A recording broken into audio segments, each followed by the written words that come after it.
Here, the salt mine has been working since the 11th century. In Taudeni, the landscape changes with the day. A pockmarked landscape of tailings from the hand-dug pits where the salt is mined. The abrasive sand grinds away slowly on the bodies of the men who continue to work the salt. Many have terrible sores all over their feet and hands.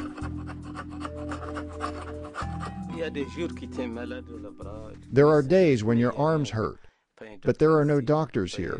There is nothing. There are men who have bad wounds like this. It's really hard, but what are you going to do?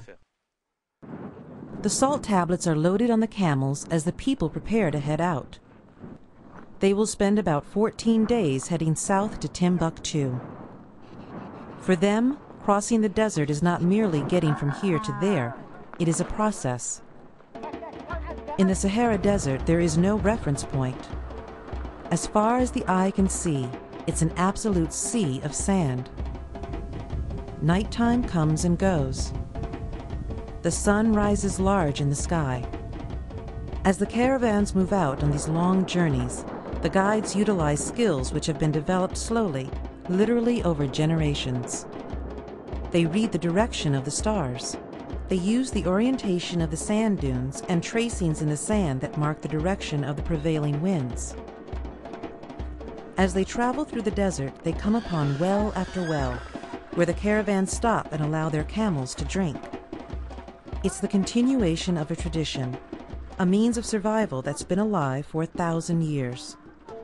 During their trip, the caravan encounters rain, causing them to stop.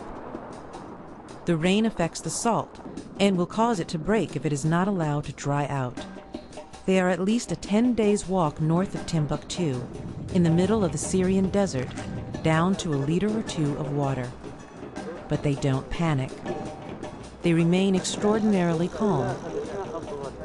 They send a guide to track down a rumored well and hope that the rains have been sufficient. With the little water they have left, they brew some tea. They have learned to adapt to the desert landscape, using the knowledge gained from their ancestors over the centuries. As they get closer to Timbuktu, as far as the eye can see, the sand and the sky blends together. The camel caravans arrive in Timbuktu. They very carefully unload the camels one salt block at a time. They stack the salt blocks in a little adobe courtyard. They prepare to make the journey back to Taudeni, continuing the cycle of the salt caravan.